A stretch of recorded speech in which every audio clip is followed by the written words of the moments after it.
My husband expected me to stay home and raise the kids alone, saying, "It's a wife's duty." When I suggested he help, he laughed, "That's not a man's job." One day, I packed my bags and left him with the kids for a short break. Hours later, he called me panicked, screaming, "How do you do this every day?" I smiled and replied, "Figure it out, that's a man's job." I met Mark during our college years at the University of Michigan in Ann Arbor. He was studying engineering, and I was pursuing a degree in education. Our connection was immediate, and after graduating, we decided to settle down in the vibrant city of Chicago. We got married in a charming ceremony at a local church, surrounded by family and friends, and soon after, we welcomed two beautiful children into our lives, Olivia and Ethan. From the outset, Mark was clear about his expectations. He would be the breadwinner, and I would stay home to raise the kids. He often said, "It's a wife's duty to take care of the children and the household." At first, I embraced this role, believing it was a partnership where each of us had our responsibilities. However, as the years went by, the weight of managing the household and caring for our children began to take its toll on me. Our days started early. I would wake up before dawn to prepare breakfast, pack lunches, and get Olivia and Ethan ready for school. After dropping them off, my day was filled with cleaning, grocery shopping, laundry, and planning meals. Afternoons were spent helping with homework, shuttling the kids to extracurricular activities, and ensuring they had everything they needed. By the time Mark returned home from work, I was exhausted, yet he expected dinner on the table and the house in perfect order. Whenever I broached the subject of sharing household responsibilities, Mark would dismiss my concerns with a chuckle. "That's not a man's job," he would say. "I work all day to provide for this family. The least you can do is handle things at home." His words stung, making me feel as though my contributions were insignificant. One evening, after a particularly grueling day, I tried once more to discuss the imbalance in our responsibilities. "Mark, I need your help with the kids and the house." "I'm overwhelmed," I pleaded. He leaned back in his chair, a smirk playing on his lips. "Come on, Lisa. You're overreacting. Women have been managing households for centuries. It's what you're built for." His dismissive attitude was the final straw. I realized that talking would get me nowhere. I needed to take action to make him understand the depth of my exhaustion and frustration. The next morning, I packed a small suitcase and arranged for Olivia and Ethan to stay with Mark's parents for a few days. I left a note on the kitchen counter, "Mark, I've gone away for a short break to recharge. The kids are with your parents. This is your opportunity to experience managing the household and all that it entails. I'll be back in a few days." "Lisa," I turned off my phone and drove to a quaint bed and breakfast in Galena, Illinois, a small town known for its historic charm. It was the first time in years that I had done something solely for myself. I spent my days reading, taking long walks, and reflecting on my life and marriage. When I finally turned my phone back on, it was flooded with missed calls and frantic messages from Mark. The latest voicemail was filled with panic. "Lisa, I don't know how you do this every day. The house is a mess, I can't keep up with the chores, and I'm exhausted. Please come home. I need you." I took a deep breath, feeling a mix of vindication and sadness. I called him back. "Mark, now you understand what I've been dealing with. It's not easy, is it?" He sighed heavily. "No, it's not. I'm sorry for not appreciating everything you do. Can we talk when you get back?" "Yes, we can. But things need to change, Mark. We need to be partners in this." When I returned home, we had a long, heartfelt conversation. Mark admitted he had taken me for granted and promised to be more involved in household duties. We created a plan to divide responsibilities more equitably, ensuring that neither of us would feel overwhelmed. Our marriage improved significantly after that. Mark became more engaged with the children and the household, and I felt valued and respected. It took a drastic step to make him see the reality of my daily life, but in the end, it brought us closer together. Reflecting on this experience, I realized the importance of communication and mutual respect in a partnership. It's not about adhering to traditional roles, but about supporting each other and sharing the load. Every member of the family contributes, and every contribution should be acknowledged and appreciated. When I got back from Galena, Mark was a mess. The living room was cluttered with toys, laundry baskets sat full in the hallway, dishes piled up in the sink. He looked like he hadn't slept in days. I didn't say anything. I didn't need to. He apologized again that night. He said he had no idea how much I did. He promised he'd help more. He said things would be different. And for a while, they were. Mark started picking up the kids from school. He helped with dinner, did some laundry, even took over bedtime routines sometimes. It felt like maybe he finally understood. I let myself believe things were turning around. But it didn't last. 3 weeks in, I came downstairs after putting Ethan to bed and found Mark watching TV, feet up on the coffee table, empty pizza box next to him. Olivia's backpack was still lying by the door, lunch container untouched inside. The dishwasher hadn't been run. He saw me, gave a lazy grin, and said, "I figured we'd just order in tonight." It started slipping after that. Slowly, quietly. One skipped chore turned into 5. The help with school pickup stopped. Bedtime was all on me again. It was like he thought 3 weeks of effort bought him a lifetime of excuses. I tried to call it out. "Mark, we agreed on sharing this. You said you'd help." He rubbed his temples like I was nagging. "I had a long day, Lisa. You know how stressful my job is. Just cut me some slack." Slack. Like I hadn't been stretched thin for years. The next few weeks felt like walking on broken glass. I was back to doing everything, only now I had the extra weight of knowing it didn't have to be this way. He'd seen what it took, and he still chose not to care. One night, Olivia had a school project due. She needed help gluing pieces together. I was finishing dinner. Ethan was crying over lost crayons. The phone was ringing. I asked Mark to just help with one thing. He didn't even look up from his phone. "I'm busy." Something in me snapped. I slammed the cabinet door shut, hard. The sound silenced everything in the house, even the kids. "I'm not your maid, Mark. I'm not your servant. I'm not the only parent here." He stood up like I'd insulted him. "Don't start this again. You're making a big deal out of nothing." "It's not nothing," I shouted. "You promised to change. You said things would be different." "And they were," he said, arms crossed. "You just want everything perfect all the time." That night I cried in the laundry room. It was the only place in the house where I could lock the door and not be followed. I sat on the cold tile floor with a pile of mismatched socks and just let it all out. The next morning, I called a friend of mine, Julia. We used to work together before I stayed home with the kids. She was divorced, lived alone, worked full-time, and always seemed free. I asked her what it was like, being on her own. "Peaceful," she said. "Hard sometimes, but peaceful. No one expecting me to carry everything." That stuck with me. I started noticing the little ways Mark avoided being a parent unless it was fun or convenient. He'd play video games with Ethan, but never discipline him. He'd post pictures of Olivia's art online, but forget to show up to her school events. He wanted the praise without the effort. One weekend, we were supposed to visit his parents.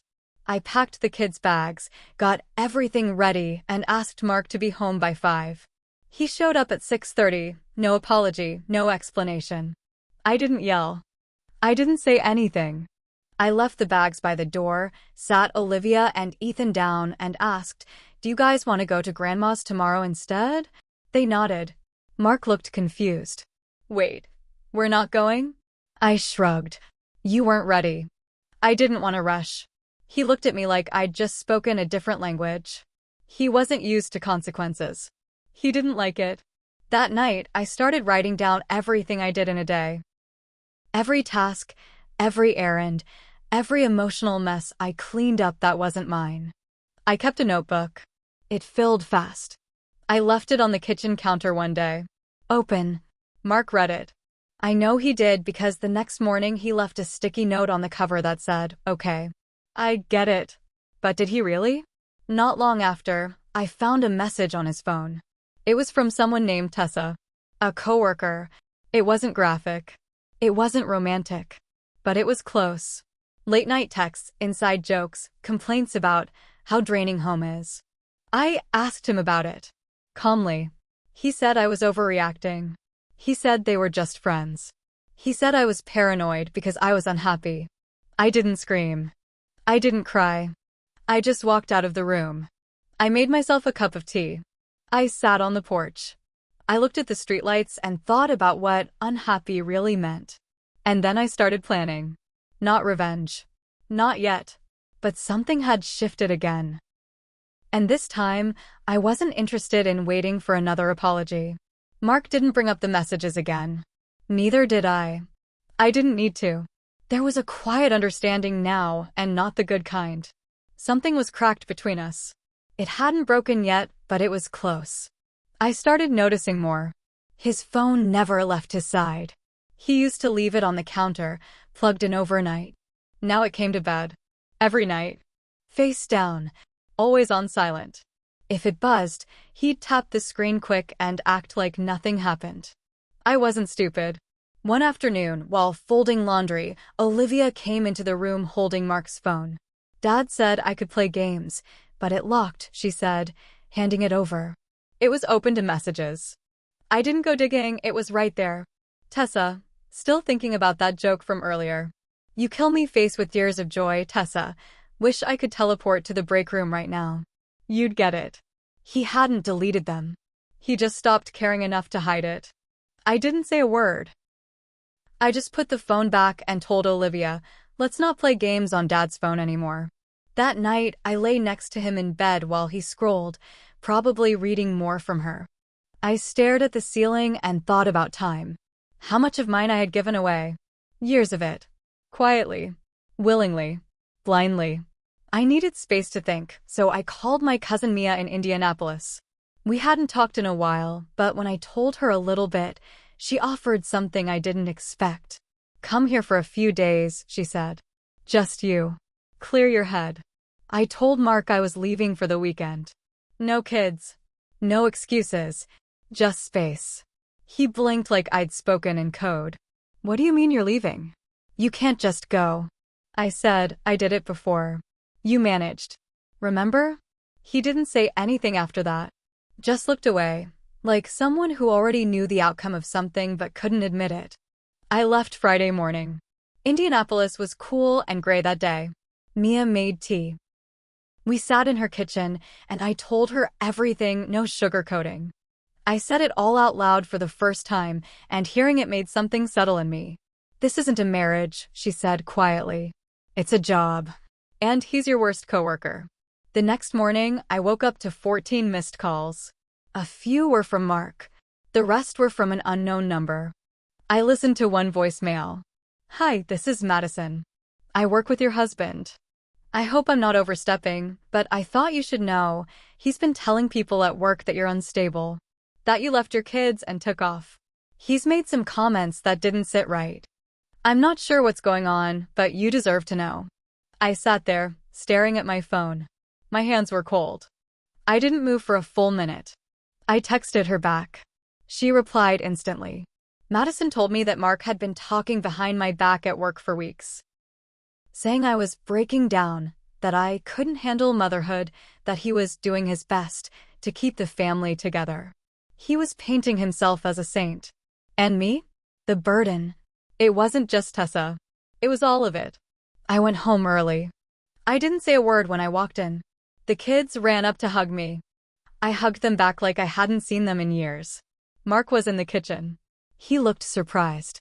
Back early? I nodded. Yeah. I didn't confront him that night. I made dinner, helped Olivia with homework, kissed Ethan goodnight. I needed one more day to think. The next morning, I asked Mark if we could talk. He acted tired. Now? I've got a meeting soon. I just stared at him. 10 minutes. He sighed, sat down, and crossed his arms. I placed my phone on the table. Pressed record. I didn't hide it. Then I asked, why are you telling people I'm unstable? He blinked. Didn't speak at first. You're paranoid, he finally said. I have voicemails. Texts. People from your office reached out to me. He leaned back. I didn't mean it like that. People ask questions when their coworkers disappear on Friday. You said I left the kids. That I ran away. He shrugged. Well, you kinda did. That moment felt like the last string snapping. I ended the recording. Saved it. Then I told him I was calling a lawyer. That got his attention. What? You're being ridiculous. I looked him in the eye. No. I've been quiet. I've given everything. Now I'm done. He scoffed. You'll destroy the family over a few text messages? You already did. And just like that, the power shifted. He saw it. He knew it. I wasn't scared anymore. But this wasn't over. Not even close. Mark didn't take the lawyer talk well. He started sulking. Then he got loud. Then came the guilt trips. You're going to tear this family apart just to prove a point? I work so hard, and this is the thanks I get? What about the kids? I stopped answering him. I moved through the house like a ghost with a checklist. I gathered paperwork. Copies of text messages. That recording from the kitchen. A list of everything I handled alone. Doctors, school meetings, birthdays, bills, meals, discipline, cleaning, emotional support. I even pulled bank records to show how he spent money on dinners and Ubers near the office on nights he said he was working late. And yes, I made mistakes too. I stayed quiet too long. I let resentment grow. I let myself be small so our family could appear fine. I thought silence would keep peace. All it did was give him room to disrespect me more.